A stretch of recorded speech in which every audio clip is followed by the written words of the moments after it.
going to listen to a reading of Peter Pan by J.M. Barrie. So let's go ahead and get started and dive off to Neverland. Chapter 1, Peter Breaks Through. All children except one grow up. They soon know that they will grow up, and the way Wendy knew was this. One day when she was 2 years old, she was playing in a garden, and she plucked another flower and ran with it to her mother. I suppose she must have looked rather delightful, for Mrs. Darling put her hand to her heart and cried, "Oh, why can't you remain like this forever?" This was all that passed between them on the subject. But henceforth Wendy knew that she must grow up. You always know after you are 2. 2 is the beginning of the end. Of course, they lived at 14, their house number on the street, and until Wendy came, her mother was the chief one. She was a lovely lady, with a romantic mind and such a sweet mocking mouth. Her romantic mind was like the tiny boxes, one within the other, that come from the puzzling East. However many you discover, there is always one more, and her sweet mocking mouth had one kiss on it that Wendy could never get, though there it was, perfectly conspicuous in the right-hand corner. The way Mr. Darling won her was this. The many gentlemen who had been boys when she was a girl discovered simultaneously that they loved her, and they all ran to her house to propose to her, except Mr. Darling, who took a cab and nipped in first, and so he got her. He got all of her, except the innermost box and the kiss. He never knew about the box, and in time he gave up trying for the kiss. Wendy thought Napoleon could have got it, but I can picture him trying, and then going off in a passion, slamming the door. Mr. Darling used to boast to Wendy that her mother not only loved him, but respected him. He was one of those deep ones who knows about stocks and shares. Of course, no one really knows, but he quite seemed to know. And he often said stocks were up and shares were down in a way that would have made any woman respect him. Mrs. Darling was married in white, and at first she kept the books perfectly, almost gleefully, as if it were a game. Not so much as a Brussels sprout was missing, but by and by whole cauliflowers dropped out, and instead of them there were pictures of babies without faces. She drew them when she should have been totting up. They were Mrs. Darling's guesses. Wendy came first, then John, then Michael. For a week or two after Wendy came, it was doubtful whether they would be able to keep her, as she was another mouth to feed. Mr. Darling was frightfully proud of her, but he was very honorable, and he sat on the edge of Mrs. Darling's bed, holding her hand and calculating expenses, while she looked at him imploringly. She wanted to risk it, come what might, but that was not his way. His way was with a pencil and a piece of paper, and if she confused him with suggestions, he had begun at the beginning again. "Now don't interrupt," he would beg of her. "I have £1.17 here, and 2 and 6 at the office. I can cut off my coffee at the office, say 10 shillings, making 2, 9, and 6. With your 18 and 3 makes 397.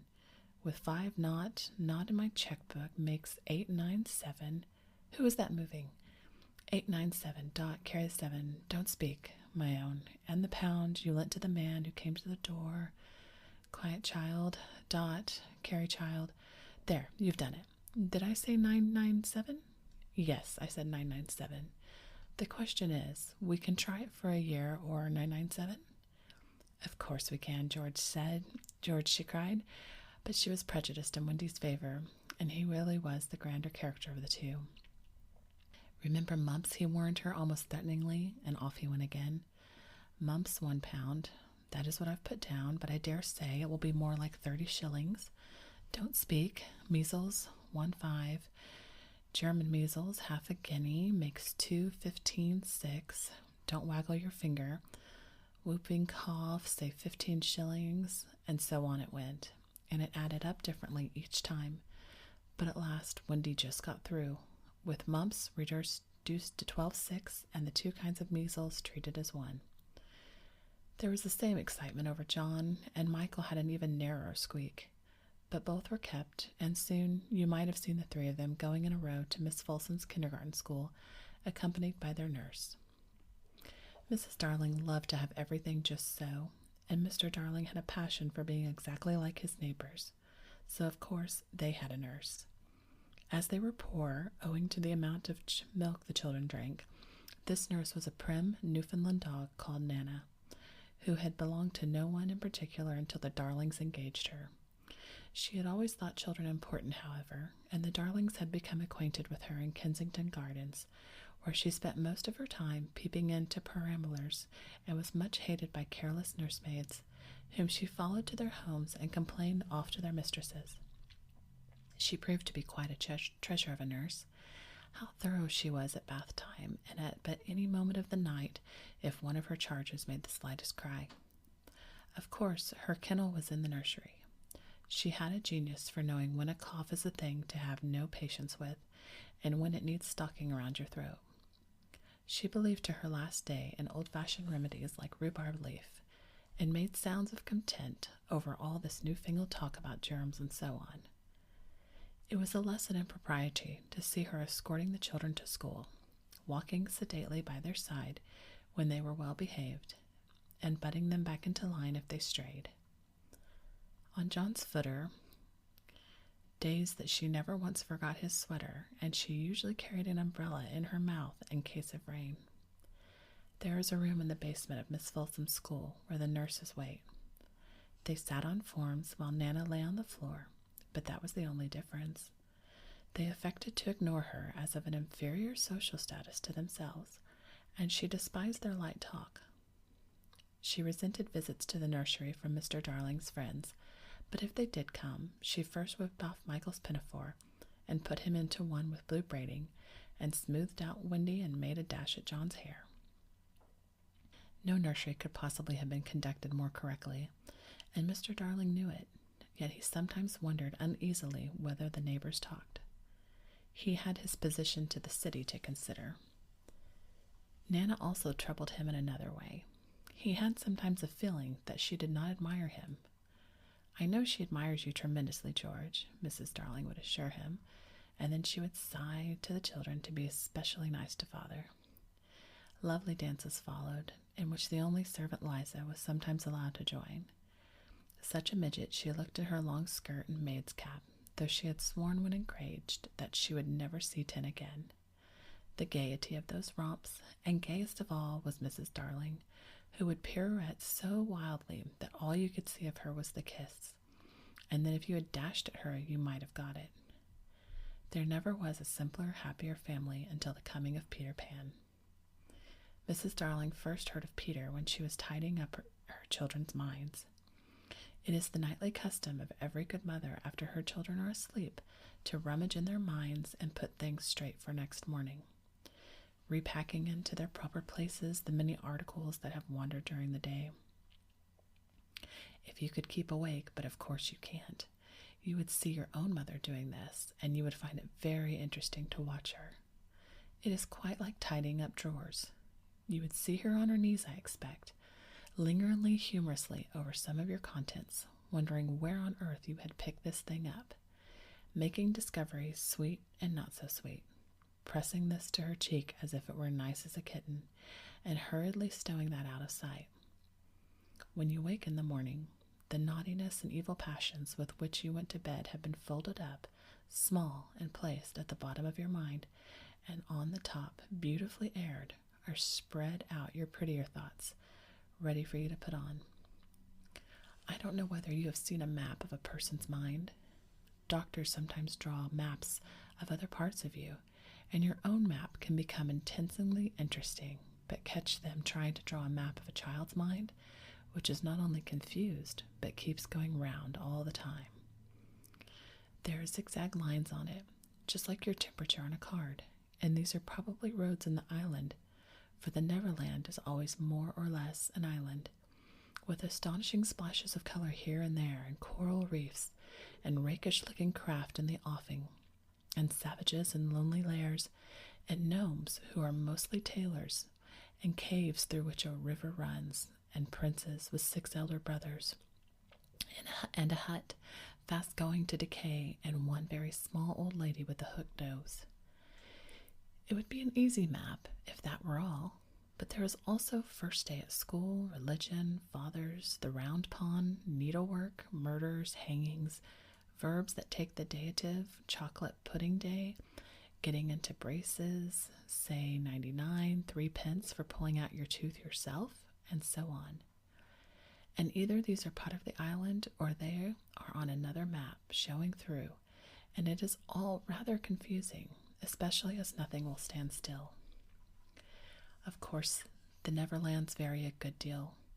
John's, for instance, had a lagoon with flamingos flying over it, at which John was shooting, while Michael, who was very small, had flamingos with lagoons flying over it. John lived in a boat turned down on the sands, Michael in a wigwam, Wendy in a house of leaves deftly sewn together. John had no friends, Michael had friends at night, Wendy had a pet wolf forsaken by its parents, but on the whole, the Neverlands have a family resemblance, and if they stood still in a row, you could say of them, they have each other's nose, and so forth. On these magic shores, children at play are forever beaching their coracles. We too have been there. We can still hear the sound of the surf, though we shall land no more. Of all the delectable islands, the Neverland is the snuggest and most compact. Not large and sprawly, you know, with tedious distances between one adventure and another, but nicely crammed. When you play it by day with the chairs and tablecloth, it is not the least alarming, but in the 2 minutes before you go to sleep, it becomes very real. That is why there are nightlights. Occasionally in her travels, through her children's minds, Mrs. Darling found things she could not understand, and of these quite the most perplexing was the word Peter. She knew of no Peter, and yet he was there, and there in John and Michael's minds, while Wendy's began to be scrawled all over with him. The name stood out in bolder letters than any of the other words, and as Mrs. Darling gazed, she felt that it had an oddly cocky appearance. Yes, he is rather cocky, Wendy admitted with regret. Her mother had been questioning her. But who is he, my pet? He is Peter Pan, you know, Mother. At first, Mrs. Darling did not know.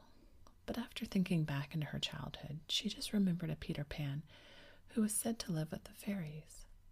There were odd stories about him, as that when children died, he went part of the way with them, so that they should not be frightened. She had believed in him at the time, but now she was married and full of sense. She quite doubted whether there was such any person. Besides, she said to Wendy, he would be grown up by this time. Oh no, he hasn't grown up, Wendy assured her confidently, and he is just my size. She meant that he was her size in both mind and body. She didn't know how she knew. She just knew. Mrs. Darling consulted Mr. Darling, but he smiled. Pooh-pooh, mark my words, he said. It is some nonsense Nana has been putting into their heads. Just the sort of idea a dog would have. Leave it alone, it'll blow over. But it would not blow over, and soon the troublesome boy gave Miss Darling quite a shock. Children have the strangest adventures without being troubled by them. For instance, they may remember to mention a week after the event happened that when they were in the wood, they had met their dead father and had a game with him. It was in this casual way that Wendy one morning made a disquieting revelation. Some leaves of a tree had been found on the nursery floor, which certainly were not there when the children went to bed, and Mrs. Darling was puzzling over them when Wendy said with a tolerant smile, I do believe it is that Peter again. Whatever do you mean, Wendy? It is so naughty of him not to wipe his feet, Wendy said, sighing. She was a tidy child. She explained in quite a matter-of-fact way that she thought Peter sometimes came to the nursery in the night and sat on the foot of her bed and played on his pipes to her. Unfortunately, she never woke, so she didn't know how she knew it. She just knew. What nonsense you talk, Precious. No one can get into the house without knocking. I think he comes in by the window, she said. My love, it is 3 floors up. Were not the leaves at the foot of the window, Mother? It was quite true. The leaves had been found very near the window. Mrs. Darling did not know what to think, for it all seemed so natural to Wendy that you could not dismiss it by saying that she had been dreaming. My child, the mother cried, why did you not tell me of this before? I forgot, said Wendy lightly. She was in a hurry to get to her breakfast. Oh, surely she must have been dreaming. But on the other hand, there were the leaves. Mrs. Darling examined them very carefully. They were skeleton leaves, but she was sure they did not come from any tree that grew in England. She crawled about the floor, peering at it with a candle for marks of a strange foot. She rattled the poker up the chimney and tapped the walls. She let down a tape from the window to the pavement, and it was a sheer drop of 30 feet, without so much as a sprout to climb up by. Certainly Wendy had been dreaming, but Wendy had not been dreaming. As the very next night showed, the night on which the extraordinary adventures of these children may be said to have begun. On the night we speak of, the children were once more in bed. It happened to be Nana's evening off, and Mrs. Darling had bathed them and sung to them till one by one they had let go of her hand and slid away into the land of sleep. All were looking so safe and cozy that she smiled at her fears now and sat down tranquilly by the fire to sew. It was something for Michael, who was on his birthday, was getting into shirts. The fire was warm, however, and the nursery dimly lit by 3 night lights, and presently the sewing lay on Mrs. Darling's lap.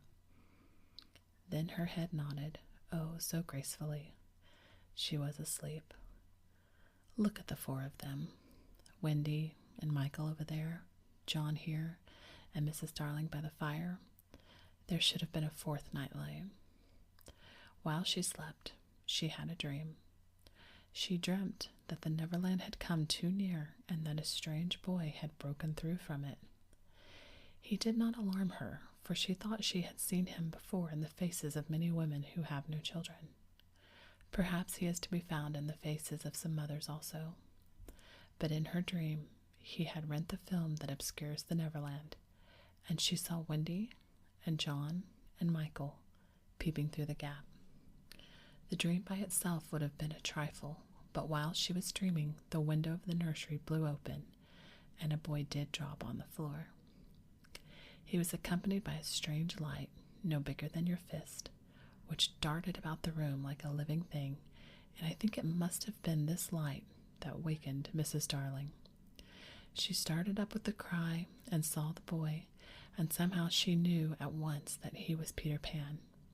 If you or I or Wendy had been there, we should have seen that he was like Mrs. Darling's kiss. He was a lovely boy, clad in skeleton leaves and the juices that ooze out of the trees, but the most entrancing thing about him was that he had all of his first teeth. When he saw she was a grown-up, he gnashed the little pearls at her.